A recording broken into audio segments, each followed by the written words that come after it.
ஒரு கிராமத்துல 3 மனிதர்கள் வாழ்ந்து வந்தாங்க.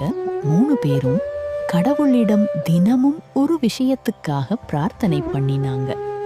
முதலாவது மனிதன் சொன்னான், கடவுளே, எனக்கு பணம் வேணும், நான் சந்தோஷமா வாழணும். சில காலத்துல அவனுக்கு நிறைய பணம் வந்தது.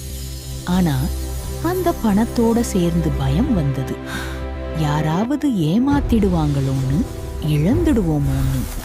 அவன் சொன்னான், இது நான் கேட்ட வாழ்க்கை இல்லையே.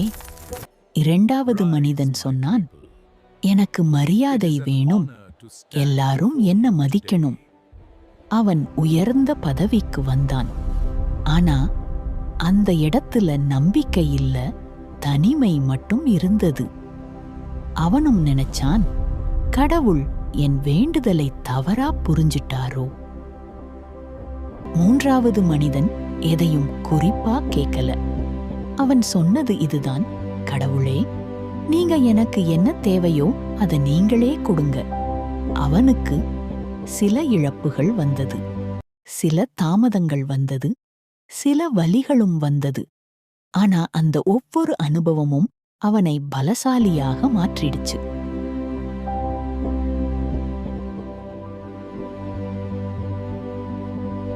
ஒரு நாள் அவன் புரிஞ்சுக்கிட்டான், பணம் கையாள அறிவு வந்த பிறகு, பணம் வந்தது தன்னை அறிந்த பிறகு.